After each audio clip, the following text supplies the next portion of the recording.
software development, he has been awarded prestigious Erasmus Mundus scholarship to pursue MS in Europe for a period of 2 years and has been awarded special recognition from SunTrust Bank USA for research in character recognition domain. I offer you a cheerful welcome and request you to please give us a brief introduction about the association and its work with European theory.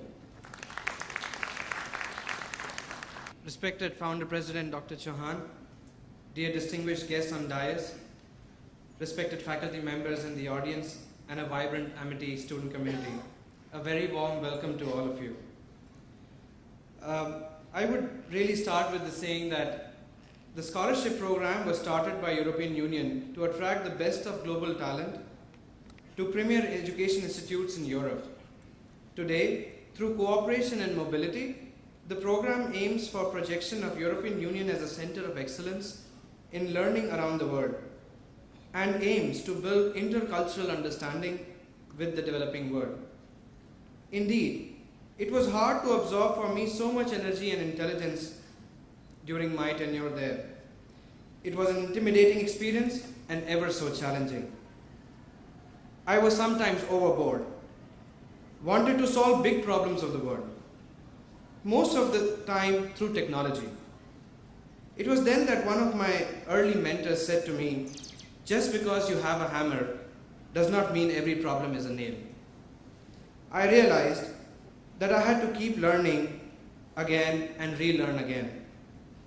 We were free to attend many classes in any department, meet more and more Erasmus Mundus graduates, and that is where I and many like-minded graduates were able to get introduced to concepts of not just technology, but economics, policy, design, etc.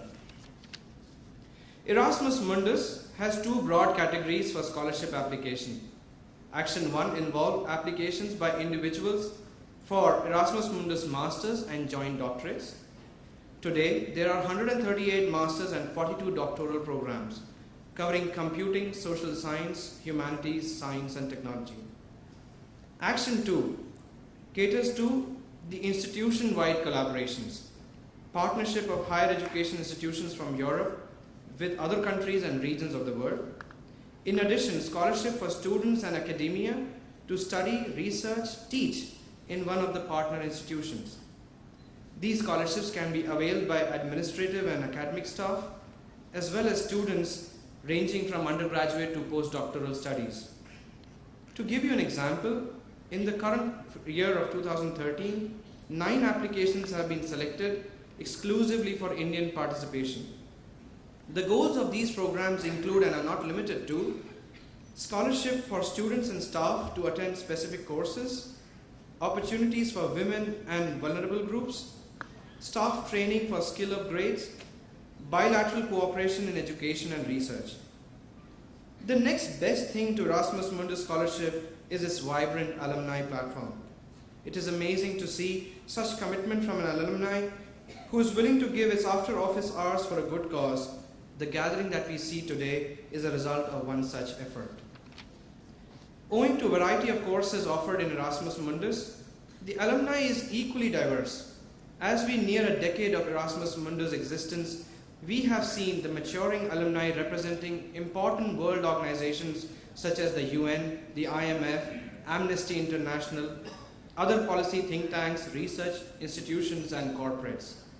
It goes without saying that many Indians are involved either in fault fixing or chartering new trajectories.